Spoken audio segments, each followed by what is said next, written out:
屬於我哋嘅一個現樓屋苑嘅。咁佢現時做緊嘅價單政策咧，最低係3萬蚊首期咧可以上會，然後咧係送埋我哋全屋嘅呢個家私家電禮包去進行交付，並且咧係帶埋裝修進行交付嘅。有新開咗一間大潤發到家嘅一個超市商場嘅，大概有2-3層樓嘅一個。入邊可以逛下嘅，咁呢個116方咧，亦都係現時最多港人關注同埋購買嘅一個戶型嚟嘅。點解咧？嗱，我哋行出露台睇一眼，大家便知道啦。出去咧就係我哋嘅一條蜿蜒嘅一個呢個淡水河，亦都叫屏山河，係同一條河嚟嘅，非常之闊嘅一個河面嚟嘅。依家所在咧係我哋一個中間樓層，望條河咧唔算話太細，又唔算話離得太近嚇，望到。啱啱好比較舒服嘅，咁中高樓層望呢條河都 OK 嘅，咁遠處咧仲有我哋嘅山景望嘅嚇，嗱我哋放大下俾大家睇睇先，咁喺自己嘅家中嘅露台咧就可以望到有山有水，呢度咧依家亦都係擺咗我哋嘅贈送嘅呢個家私禮包當中嘅一個3人位嘅 sofa 同埋一張茶几喺度嘅。OK， 呢一度我哋嘅呢一個南北通嘅客廳位咧係非常之闊綽嘅，4米半嘅一個大開間，咧都唔係話同款設計，但係呢度嘅客廳位呢個飯廳位咧都有去翻到3.8米嘅喎。咁啊當然啦，呢一個位置咧其實我哋真係開咩家庭 party 嘅呢一個就餐位咧都係絕對夠噶啦。副露台咧比啱先我哋睇嘅嗰個97方咧，亦都係會大翻咗唔少嘅。呢一個位置咧，我哋成個露台嘅進深咧有去到1.7米嘅。咁同樣呢度有一個3.8米嘅一個長度嘅，所以呢個露台無論你想攞邊個露台攞嚟做我哋嘅一個景觀露台咧，都係冇問題。咁嗰邊咧望泳池啦，咁呢邊咧就望翻我哋後邊最舒服嘅呢一片花園景觀嘅。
Hello， 大家好，又係我華啲啊！今日咧，我哋嚟到咗呢一個惠陽嘅林森片區，係我哋呢一個身後嘅木雲左岸呢一邊嘅。咁今日咧，同大家嚟介紹翻嘅呢個屋苑咧，佢可以講係我哋目前現時咧呢一個成個一線林森呢個片區，距離沙田站最近嘅呢個片區咧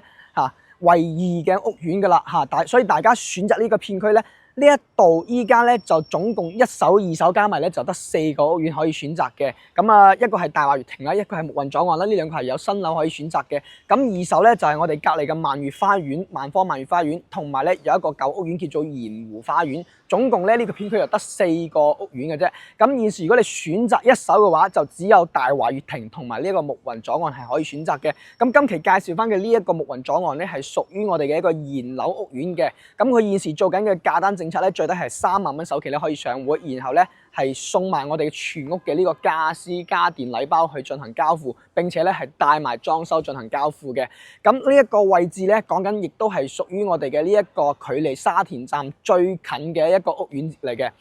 喺我哋前面嘅呢條路過去咧，係有巴士直接去到我哋嘅沙田地鐵站。如果喺沙田站翻嚟屋苑咧，其實就係5分鐘嘅一個距離。巴士直接點對點翻到屋苑嘅，非常之近，非常之方便嘅。咁然後嘅話，我哋呢個屋苑咧，現時係已經係現樓狀態啦，所以大家可以睇到前面已經開咗一啲食肆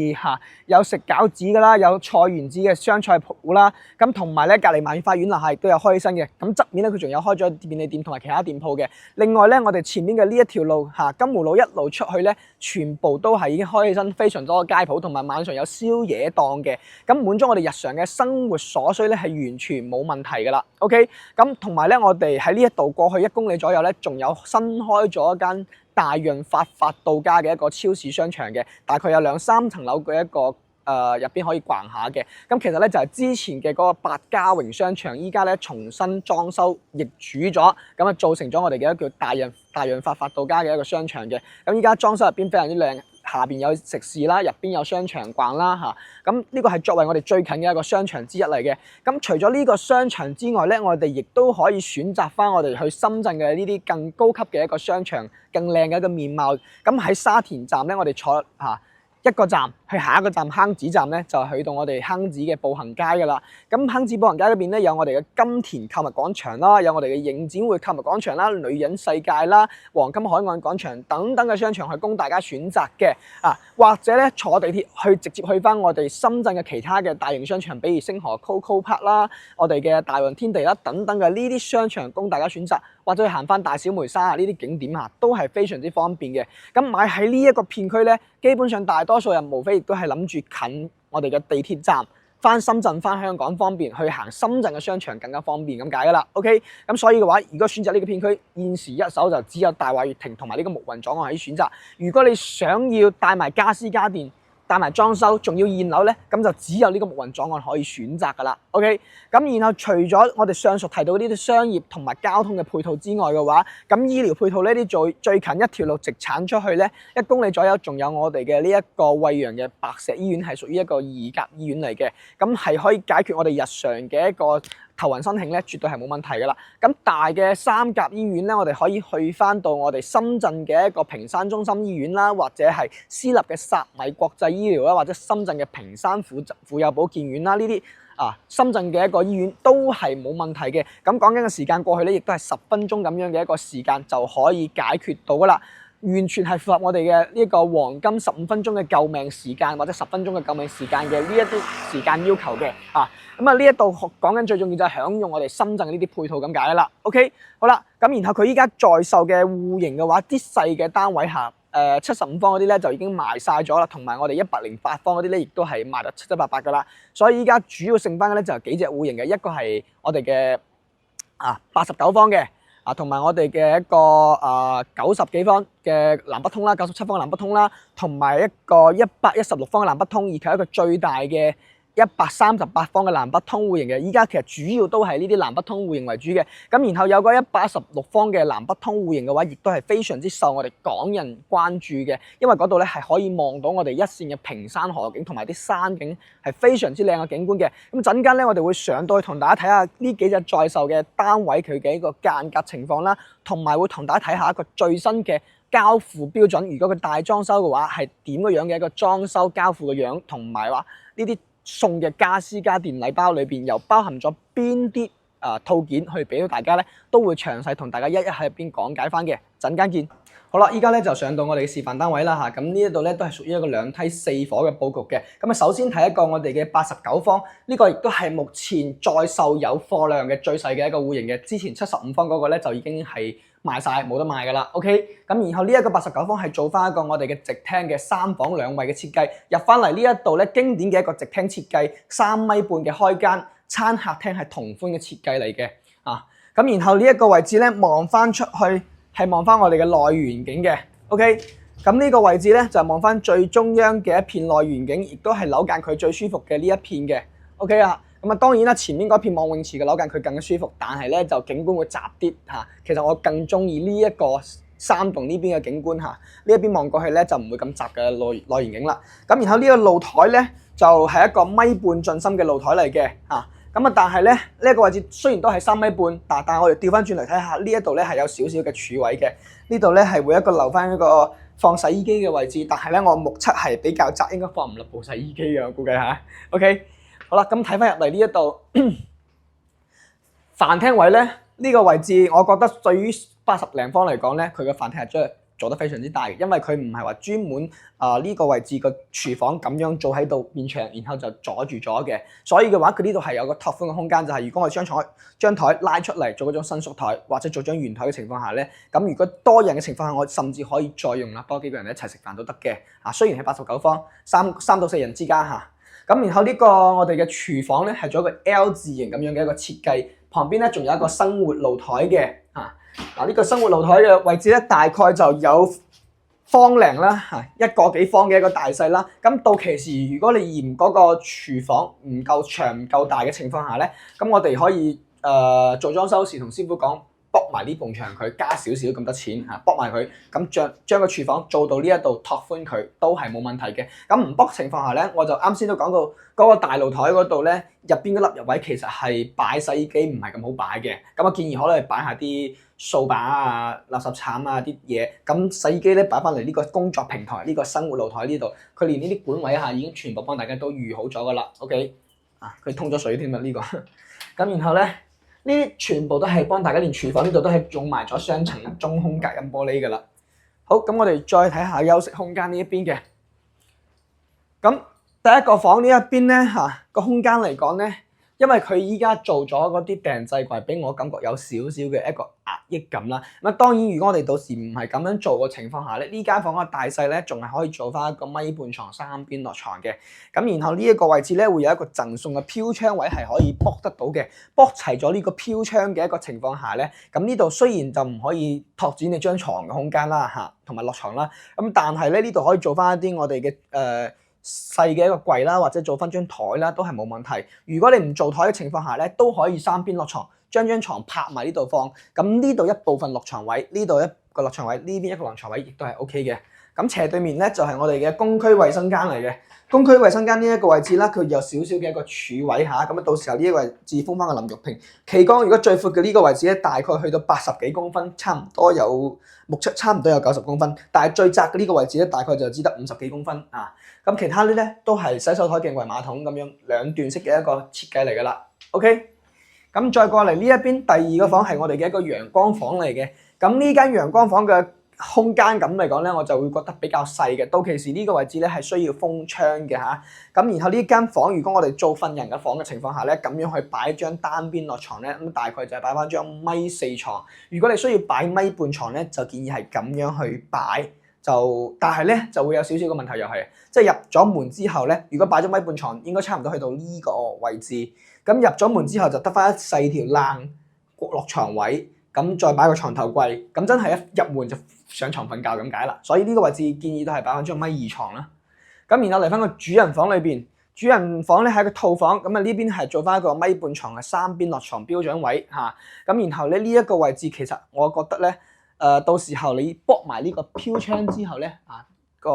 張床肯定係要往呢邊去褪嘅啦，去挪過嚟嘅啦。因為你冇發現依家咁樣去睇咧，少咗咩嘢咧？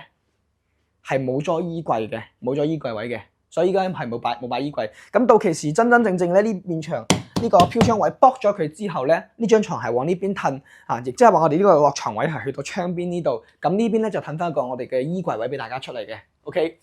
咁然後嚟翻呢一度咧，就係我哋嘅公區，唔係呢個套廁。套廁裏邊同樣都係做兩段式嘅。咁到其時呢個位置飄窗咧，亦都係可以駁得到。裝修交付嘅時候會幫你駁埋嘅。咁呢個旗杆空間咧就會比公衞嗰個大翻好多。呢度差唔多目測咁樣望翻過嚟咧，又去到差唔多80-90公分啦呢個位置。所以旗杆喺入邊咧就會比較從容啦。沖涼嘅時候，再加上呢個上半身會有一個窗台位，咁你成個人企喺上面，你轉身嘅時候咧就唔會話撞手撞腳嗰個感覺啦。OK， 咁呢個就係比較最細嘅，目前最細嘅一個在售戶型嘅嚇。咁然後咧接落嚟，我哋會同大家去睇一啲南北通嘅戶型，睇有冇啱自己嘅一個心水啦。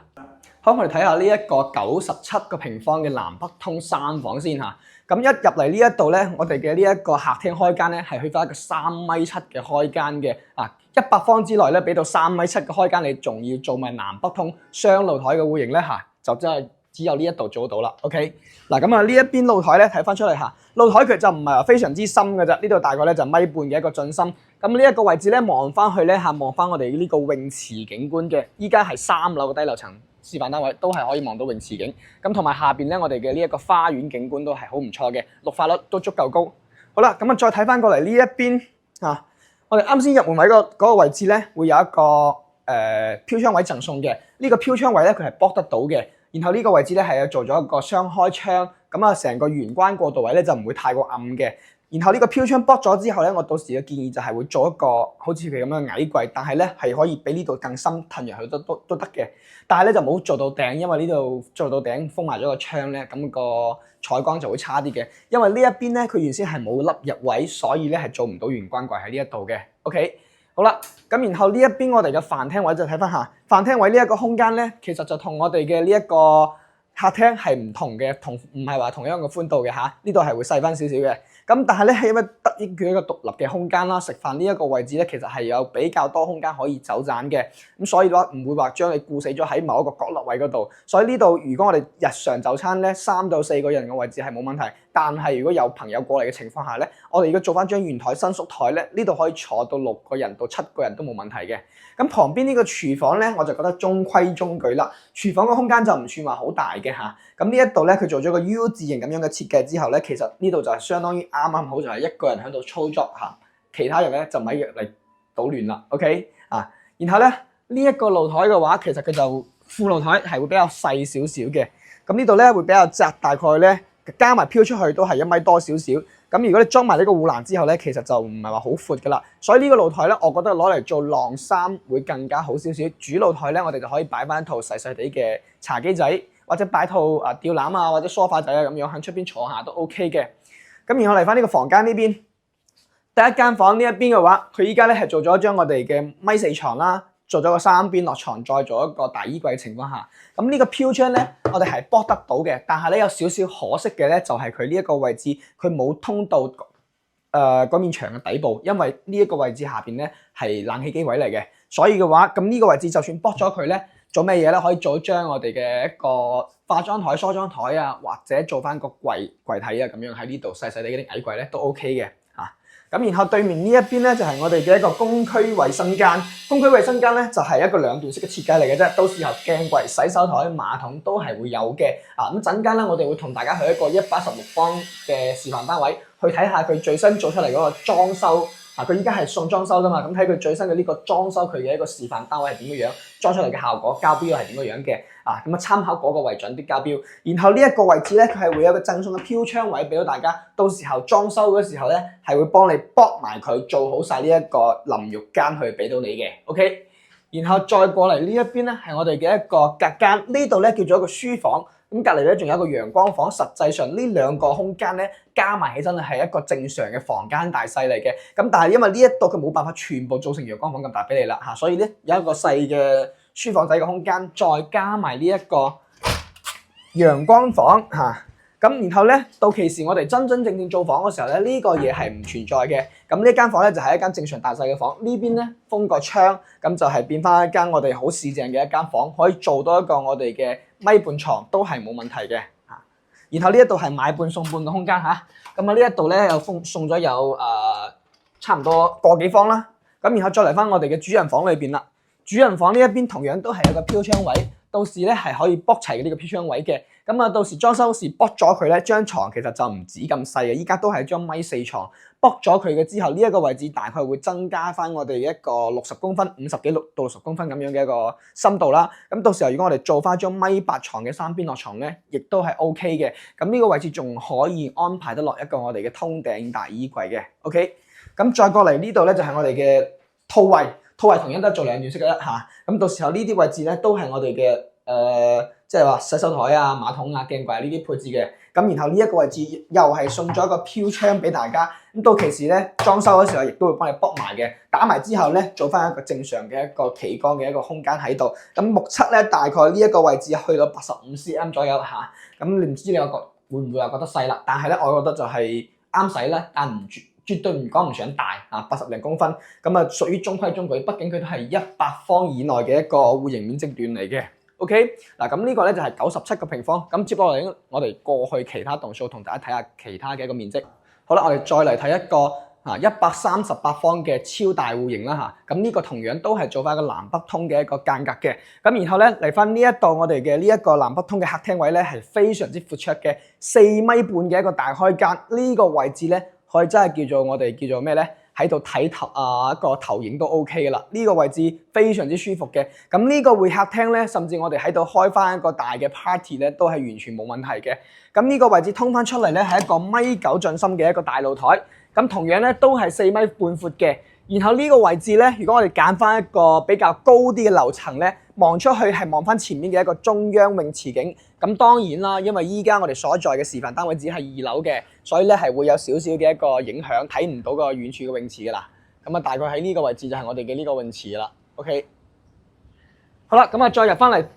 望翻對面呢一邊咧，我哋嘅餐廳位雖然呢邊咧都唔係話同款設計，但係呢度嘅客廳位係咪呢個飯廳位咧都有去翻到3.8米嘅喎，所以呢一個飯廳位都唔細嘅。然後咧佢再搭配上佢依家呢一個示範單位擺嘅呢張台咧，有啲似啲藝術間嗰個感覺啊嘛。咁啊當然啦，呢一個位置咧，其實我哋真係開咩家庭 party 嘅呢一個就餐位咧，都係絕對夠噶啦。咁呢邊嘅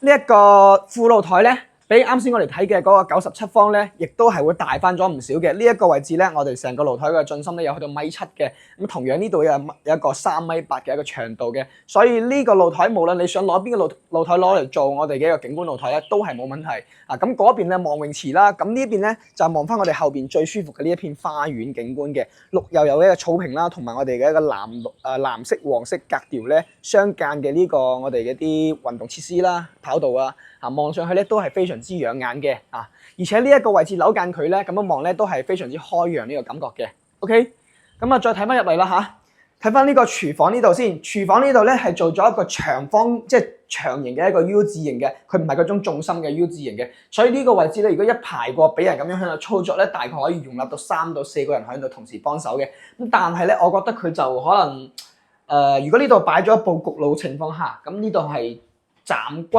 咁如果有啲其他嘢做嘅情況下咧，我覺得個操作台好似仲係差些少嘅感覺嚇。睇翻自己需求啦。當然對於大多數嘅家庭嚟講嚇，其實都已經夠使㗎啦。或者對於我哋香港朋友嚟講，其實唔係話好經常喺個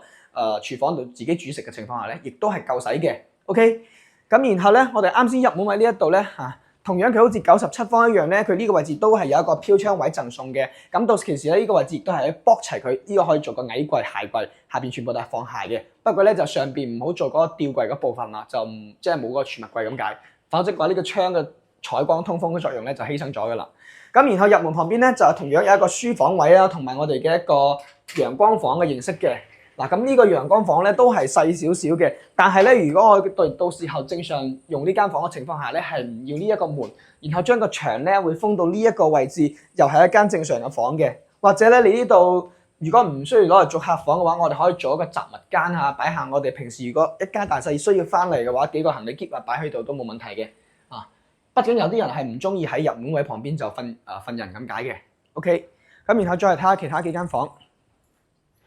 然後呢一度咧，第二間房佢係一個套房嚟嘅。呢間房咧，其實個內部空間咧，我覺得目前佢係因為個裝修俾我嘅感覺咧，係會比較局促嘅呢個間隔。然後呢度同樣係個飄窗位，到時可以駁晒佢，但係同97方嗰個第一個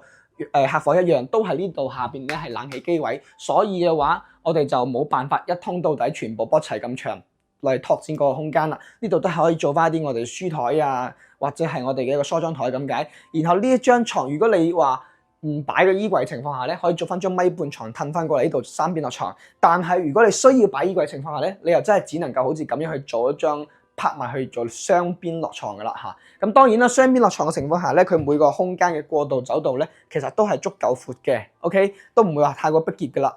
然後呢邊咧就係一個套房嚇，有個打一個我哋嘅衞生間，咁樣側入式嘅一個兩段式，同樣咧洗手台、鏡櫃、馬桶為一段。然後呢個位置咧又係一個熟悉嘅套路，贈送呢個飄窗俾到大家，然後到時交付時會幫大家駁齊，做成一個淋浴企缸喺度嘅。所以佢咧送咗好多啲陽光房啦。飄窗係駁到㗎啦，同埋我哋嘅一啲露台位嘅贈送啦，加埋埋咧，佢嘅贈送係非常之多嘅，所以個實用率咧亦都去到90%幾嘅。OK， 咁然後呢一個公區衞生間呢邊咧，亦都係用兩段式嘅方式去做，呢度咧個企缸空間就會大翻啲，又係做咗個贈送嘅飄窗。咁到時候駁齊之後，呢個位置大概有90公分闊嘅呢個企缸空間，同樣咧都係有做個通風採光窗。咁依家咧佢係做咗個發熱鏈啦嚇，到時你拉起嘅情況下咧，呢度採光亦都係唔差嘅。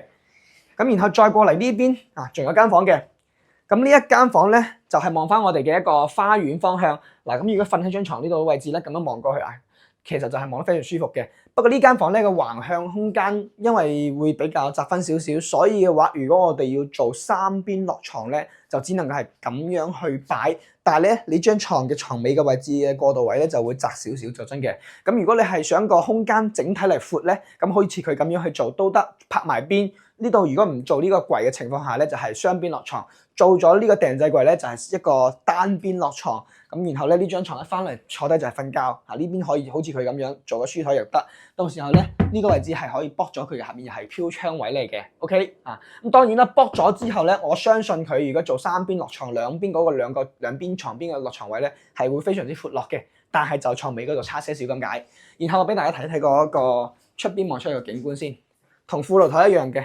都係咁樣去望翻個中央花園景，啊望後邊最大嘅嗰塊嘅中央花園景嘅，都唔錯呢個景觀啊。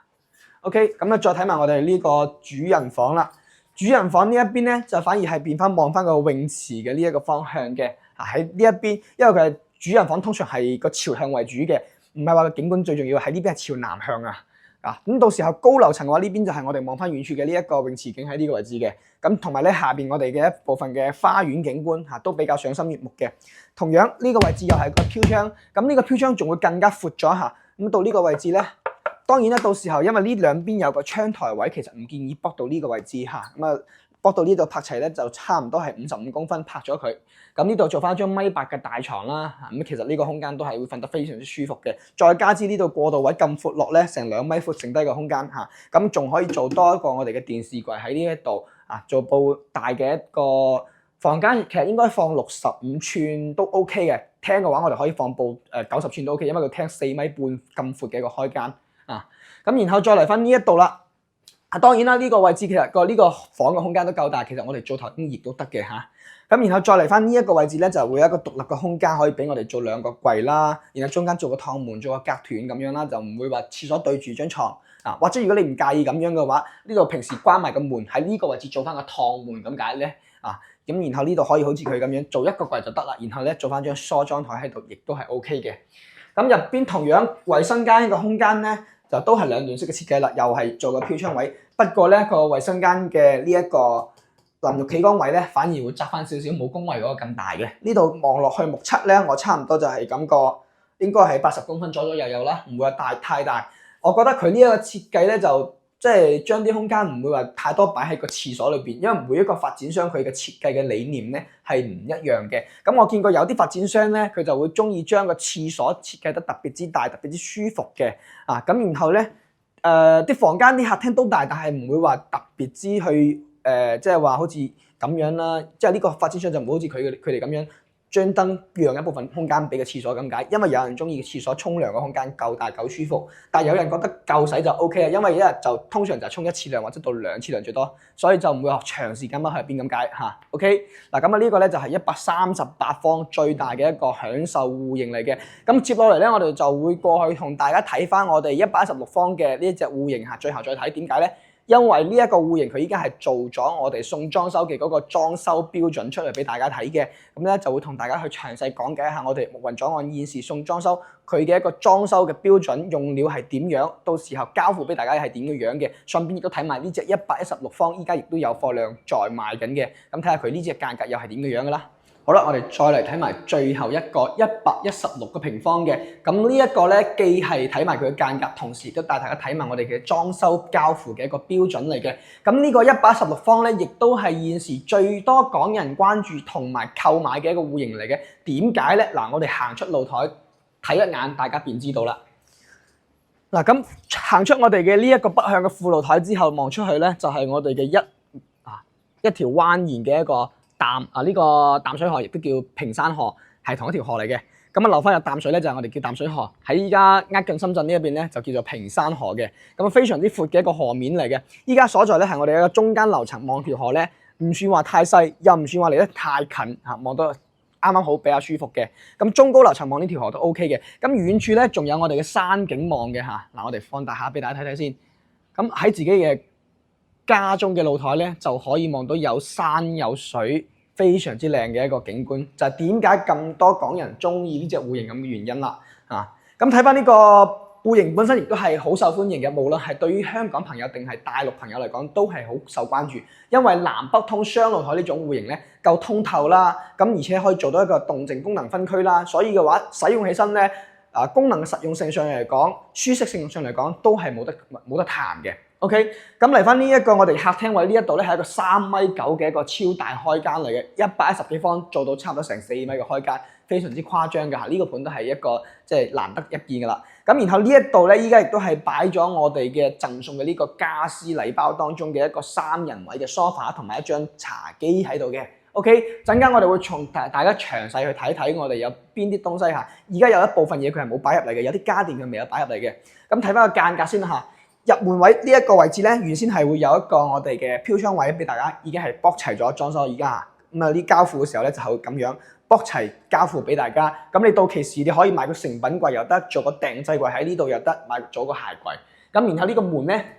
係做咗我哋嘅一個複合門，然後咧係做咗指紋密碼鎖去監付埋俾大家嘅。不過咧佢就冇貓眼嚇，呢個係少少嘅遺憾點嚟嘅。咁入門旁邊咧就有一間陽光房嚇，到期時呢個位置咧，大家亦都係會睇到嚇，幫大家封埋窗嘅發展商會幫大家裝修封埋呢個窗，係做呢個雙開嘅平開窗嚇。咁然後呢個採光面係會發現非常之明亮嘅，地面咧係做咗呢種複合木地板同埋我哋嘅一個複合木嘅呢個腳踢線啊，呢個顏色都係認翻嘅。咁頭頂咧係幫大家做埋呢種吊燈嘅啊，呢啲燈全部都唔係做吸頂燈咁難睇啦，而家全部都係做呢啲吊燈喺呢度，所以嘅話款式上亦都係比較新穎嘅。呢間房咧就細細地瞓人嘅情況下擺張米二床咧都 OK 嘅嚇。咁然後睇翻我哋呢一邊呢個位置望出去嘅景觀先嚇。呢邊咧係望翻我哋下邊嘅一個中央花園大草坪嘅景觀嚟嘅，嗱俾大家睇下呢個位置，咁啊基本上呢個景觀都係非常之嗱，如果人眼嘅呢個咧，相當於差唔多我哋依家咁樣嘅一個距離啊，就係咁樣去望翻我哋嘅呢個景觀嘅。咁遠處咧仲可以望到我哋出邊咩咧？嗱，我哋嘅14號線嘅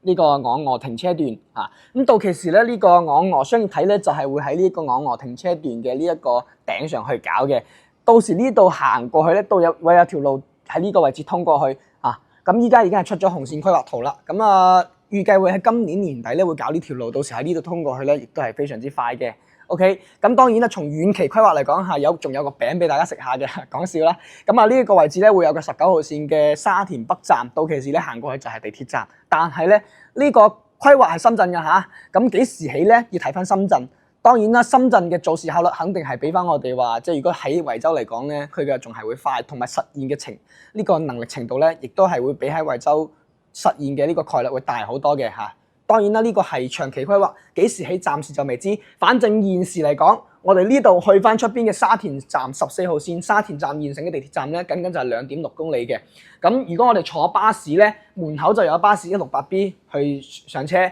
翻嚟咧。喺地鐵站翻嚟，我哋就係5分鐘嘅一個時間就可以翻到屋苑門口啦，直接落車就翻屋企啦，非常之方便嘅啊！睇翻呢個露台啦，露台呢一度咧就係一個1.5米進深，乘以我哋3.9米長度嘅一個大露台嚇。咁啊深就唔算話非常之深，但係咧都係夠舒適嘅啦。呢個位置甚至如果你封埋個窗咧，甚至可以將我哋嘅呢一個客廳進一步得到拓展嘅。咁如果你唔封窗嘅情況下，交付咧就係有呢啲玻璃護欄啦，同埋我哋地面咧係黐咗呢個地磚俾到大家嘅。啊，咁該走水嘅地方都係設置咗俾大家噶啦。咁地面咧，我哋呢一度客廳同埋房間咧，都係會做咗啊。客廳係做咗呢一種我哋嘅80×80嘅地磚，然後呢啲尾縫咧都係幫大家做埋晒嘅，呢個係交付嚟嘅。咁頭頂同埋牆身咧，牆身係全部做咗我哋嘅白色乳膠漆，做咗圈雙眼皮嘅吊頂去進行交付嘅。咁兩盞燈咧係做咗我哋呢一種吊燈嘅款式，就唔係做吸頂燈嘅。OK， 嗱呢個都係我哋嘅交付標準嚟噶啦。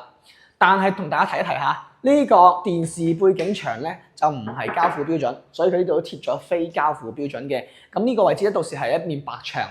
碌呢個白色乳膠出去俾大家嘅。咁飯廳位呢一個位置咧就會細翻些少3.2米嘅一個開間。咁但係3.2米對呢個獨立嘅餐廳位嚟講咧，因為佢係獨立功能分區啦嘛，所以呢個位置咧亦都係可以容納到6到8人就餐係完全冇問題嘅。即係偶爾需要有一大家人翻嚟，或者講有朋友過嚟呢度食飯咁解咧，亦都可以請大家翻嚟食飯嘅。咁到期時咧，發展商送嘅呢個禮包裏邊咧，家私禮包會包含咗呢一張台同埋4張餐凳去俾到大家嘅。副露台同樣都係會黐好磚，然後呢啲門咧前後嘅呢個門咧，全部都係幫大家做埋呢啲中空隔音玻璃，雙層中空玻璃嚟嘅。然後廚房呢一邊咧，同大家睇下嚇。咁廚房係做咗一個 L 字形嘅廚房，到期時咧會有我哋嘅呢一個2件套去俾到大家嘅嚇，咁都係做埋晒噶啦。然後呢一度咧，到期時會有一部雪櫃去俾到大家，但係咧佢依家係冇擺入嚟嘅。會有一部雪櫃，當然咧，佢唔係雙開門，佢係嗰種上下嘅3層嘅單開門嘅嗰種雪櫃去俾到大家嘅。然後呢有少少嘅遺憾點就係呢度佢冇做抽拉式水龍頭啦。如果有需要嘅話，可以自己去更換一個水龍頭，呢條管都係冇問題嘅。咁然後呢啲地櫃啊、吊櫃啊都係會做好埋俾大家，佢係做咗一個膚感嘅嗰種設計嘅。咁然後連呢一個我比較震驚嘅就係連呢個門咧，佢竟然都係同大家做咗雙層嘅中空隔音玻璃。嗱，攝影師調轉個鏡頭，我哋喺呢邊望過嚟，見唔見到呢度中間係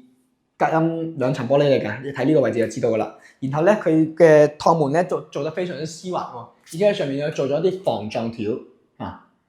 OK， 都係即係唔會話一關門咧砰砰聲咁樣啦。好啦，咁啊再入嚟呢一邊房間啦。房間呢一度咧，佢會送咗一張床同埋一個床頭櫃俾大家。所有戶型嘅送係送2張床、2個床頭櫃，唔係話幾多間房送幾多個床、幾多個床頭櫃咁解嘅嚇。OK， 呢個同大家講講先啦，陣間我會詳細講講個清單嘅。咁然後地面咧都係同樣，房間都係做呢個黐複合木地板啦，同埋我哋嘅一個複合木嘅呢個腳踢線嘅。咁呢啲門嘅話就係採用翻我哋嘅呢一種有少少似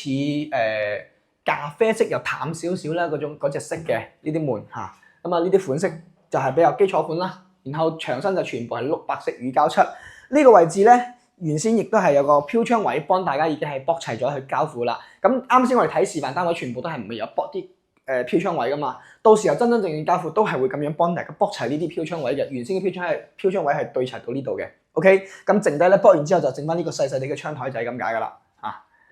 咁再過嚟呢邊，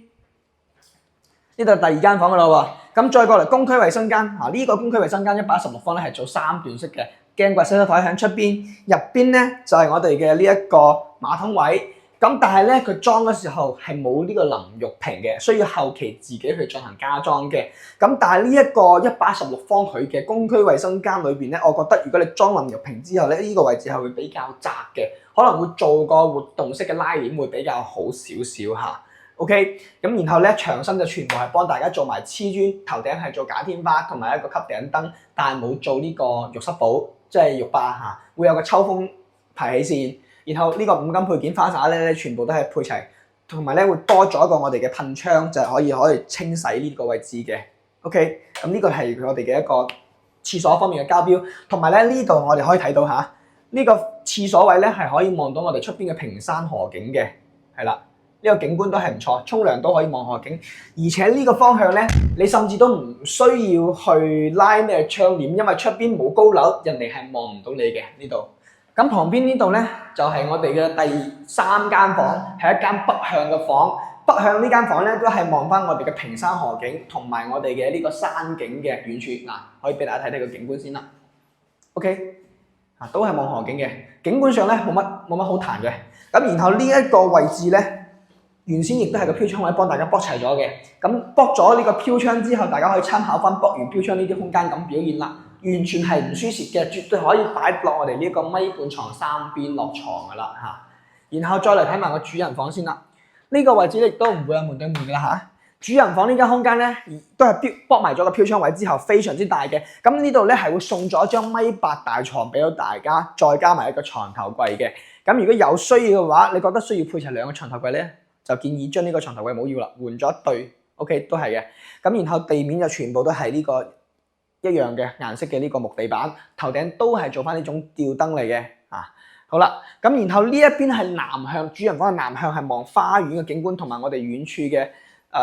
深圳嗰邊啲山景啦，以及咧我哋嘅一個我停車段14號線我停車段係啦。咁同埋下邊望花園，當然啦。呢個戶型嚟講咧，佢其實我覺得佢就相比前面嗰排樓，其實有個好處就係佢唔會望到咁多啲雜亂嘅民房啦。因為呢一區嘅缺點，大家亦都知道嘅就係周邊啲環境真係比較多啲民房嚇，唔會話咁城市感、咁 city 感嘅。咁然後正如呢啲空間嚟講，係講翻下，咁喺呢個位置咧，我哋可以 set 一個 L 字形嘅衣櫃喺呢個位置一部分，呢位置一部分都得嘅，可以訂製嗰種櫃嘅。然後呢個位置咧可以嵌入去將個燈掣位，或者咧。你就做呢一面櫃都夠嘅嚇，都得嘅，睇翻自己嘅需要啦。咁然後嚟翻我哋嘅呢一個主人套位裏邊咧就唔同嘅，裝修咧係會加翻咗我哋嘅呢個淋浴嘅趟門去俾到大家嚇。然後我哋其他嘅嗰啲戶型咧，唔會好似啱先嗰啲咁細嗰啲咧，即係有個間出嚟獨立嘅一個企缸位嗰啲咧，就會到時裝修咧係會幫大家裝埋呢個淋浴趟門 ，OK 嚇。就啱先嗰度，因為主要個空間係太細啦，所以冇辦法裝呢一個趟門咁解。咁到時咧呢啲鏡櫃、洗手台、馬桶都係會配齊俾到大家嘅。咁呢一個116方嘅主人套位裏邊咧，反而我會覺得非常之舒服，因為呢一個空間有到去成米又多啦，所以呢個位置係非常之闊落嘅。然後呢一邊望出去咧，會望到一小段嘅屏山河景啦嚇，咁樣會發現望到一小段嘅屏山河景啦，但係唔係好多冇問題。咁然後呢啲廁所嘅門，呢啲門窗咧，都係幫大家做埋咗呢個雙層嘅中空隔音玻璃噶啦 ，OK 然後呢一個位置亦都係預留咗我哋嘅電掣位，做咩用咧？就係如果你後面需要加裝我哋嘅電動面板或者改成電動馬桶嘅情況下咧，咁佢預留咗電掣位俾到大家嘅。呢啲門咧就全部都係中空玻璃嚟嘅，都係中空玻璃嚟嘅，然後係帶個磨砂嘅一個效果，即係唔會話透即係咁樣嘅一個效果俾到大家噶啦。OK， 好啦，咁而家就睇晒啦。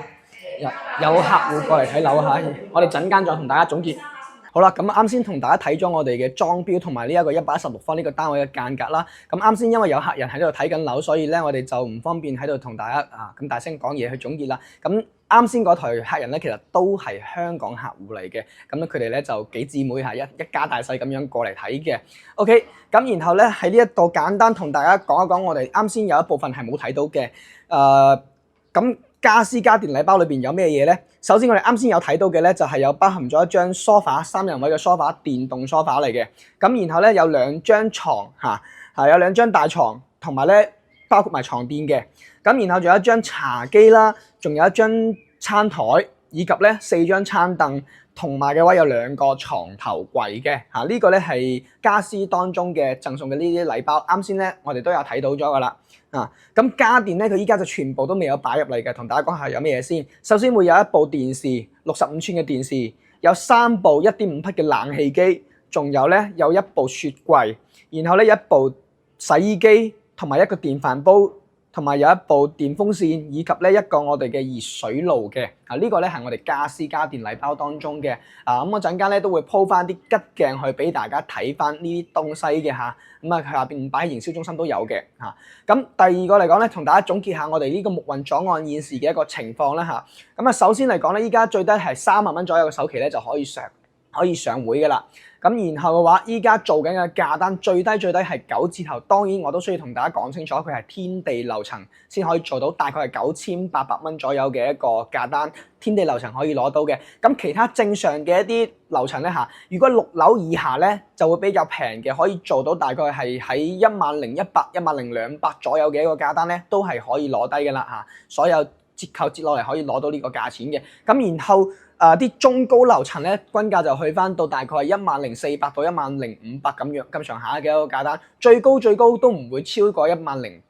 嘅，就可以有得成交噶啦。OK， 包括咗依家咁靚仔嘅一個河景嘅單位啦，116方嘅南北通雙露台啦，都係10000幾百蚊嘅價單就可以攞低。然後係咩咧？係帶埋我哋嘅精裝修進行交付，當然嘅裝修佢唔係全部已經裝好嘅，係需要俾3個月嘅時間佢幫你裝好，裝成依家我哋啱先睇嘅呢一個效果俾到你嘅。然後嘅話送埋你嘅全屋嘅呢個家私家電禮包啦，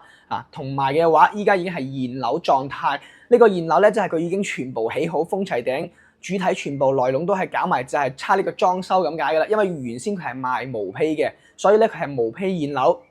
OK， 就唔係話已經裝修好嘅一個現樓狀態，但係咧，只要我哋買翻嚟咧，即買交完個契稅就可以辦證即收證噶啦嚇，只不過等後期嘅裝修咁解嘅啫，所以係一個完整意義上叫做係真正嘅現樓，因為通常嚟講咧，我哋就係做即買即收，收完樓可以攞呢個交完契稅可以辦房產證落嚟咧，就已經係現樓狀態咁解啦。OK， 呢個係佢嘅呢一個現成嘅條件嚟嘅。咁周邊嚟講，亦都同大家簡單復盤翻下。從交通上嚟講咧，無疑最大嘅優勢咧就係地鐵嘅。咁我哋坐翻呢一個地鐵嚟到我哋嘅14號線沙田地鐵站咧，之後喺呢個沙田地鐵站坐巴士係可以5分鐘直達翻到我哋樓下屋苑樓下嘅。個站點喺隔離屋苑嘅萬月花園嗰個門口嗰個位置，行翻過嚟咧就係幾步路嘅一個距離嘅啫，非常之近嘅。咁同埋咧，我哋嘅商業有咩咧？呢一邊嚟講，雖然就冇大華悅庭佢周邊咁豐富嘅一個商業，但係咧保障日常嘅一個生活所需亦都冇問題嘅。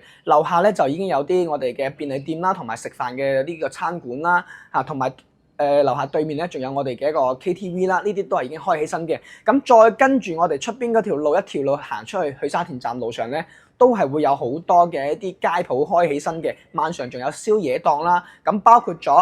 嗰間我哋啱先提到嗰間新開嘅大潤發到家商場啦，有幾層樓咁高嘅。我哋後邊亦都會揾時間拍俾大家睇呢間商場嘅情況嘅。咁呢一間商場咧，亦都係可以喺呢一度行路都去得到呢間商場去消費嘅。咁所以咧，現成周邊現有嘅呢啲商業配套咧，亦都可以供到大家日常嘅消費係冇問題嘅。咁重點嚟講，其實我哋買喺呢一個位置，最緊要係貪佢近深圳啊嘛。所以嘅話，都係翻深圳去消費，行翻深圳嘅大型嘅一個現代化商場更多啦，都唔係話貪惠州嘅商場啦嚇。呢啲只係保障日常嘅生活所需啫。咁我哋喺呢一度搭5分鐘嘅車出翻去地鐵站，坐翻幾分鐘嘅兩個站嘅呢個地鐵咧，去翻坑子。咁坑子嗰邊咧就有我哋嘅坑子步行街啦，有我哋嘅迎展會購物廣場、金田假日廣場啦、女人世界啦等等嘅啲深圳嘅商場，去供大家去日常嘅消費去行、去食嘢、去行街都冇問題嘅。咁同埋再遠翻少少咧，我哋亦都可以去翻深圳嘅市區去行，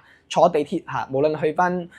想去行大雲天地啊，去行我哋嘅星河 Coco Park 啊，或者係去行翻我哋嘅呢一個福田嘅商場、羅湖嘅商場都係可以坐地鐵翻到去深圳嘅呢啲商場嘅地方，都係完全冇問題嘅。咁同埋嚟緊未來會起喺我哋嘅呢一個14號線嘅呢個昂鵝停車段呢個位置會有我哋嘅綜合商業體啦。咁開起身之後咧，我哋亦都係行路就可以行過去呢一個大型嘅 shopping mall 嘅，亦都係冇問題。當然啦，呢一個咧就需要等佢開起身之後先有，就唔係話現成嘅。咁現成仲可以享受埋咧，就係我哋依家呢啲即係咁一線嘅河景同埋山景呢啲自然嘅一個景觀啦。咁喺呢一個位置咧，1萬零幾百蚊嘅價單，相當於跨過我哋平山嘅話就係3萬蚊左右嘅價單，3到4萬、3到5萬嘅價單，相當於喺使深圳嘅1/3到1/4嘅一個價錢咧，就可以享用翻我哋深圳嘅一啲生活嘅配套同埋商業配套啦。包括咗醫療上嚟講咧，同樣都可以使用翻我哋深圳嘅一啲3甲級醫療都冇問題嘅，而且嘅話亦都可以喺呢一度嘅話去到使用翻惠州嘅醫保，亦都可以喺深圳去進行報銷嘅，亦都係冇問題嘅。OK， 嗱咁呢個咧就係我哋木雲左岸嘅一個情況啦。咁大家如果有興趣對呢個盤想過嚟實地考察嘅話，都可以聯繫翻華啲呢邊上方嘅呢個二維碼咧，就可以入線到我個微信同埋 WhatsApp 嘅。咁我哋咧可以詳細傾傾對於呢個盤嘅情況，俾啲資訊你去了解一下更詳細嘅，或者你有啲可能我片中冇講到你想要了解嘅嘢咧，亦都可以問翻我，有問必答。咁然後了解到詳細嘅資訊之後，你對呢個盤有興趣想過嚟實地考察嘅話，咁我哋咧可以去翻地鐵站、高鐵站，或者係我哋去到口岸相關嘅口岸咧，去接到你過嚟實地咁樣去睇下周邊嘅環境同埋周邊嘅配套啱唔啱自己使，再決定嚟落手都係冇問題嘅。OK， 咁今期嘅介紹咧就先到呢度啦，我哋下期再見啦，拜拜。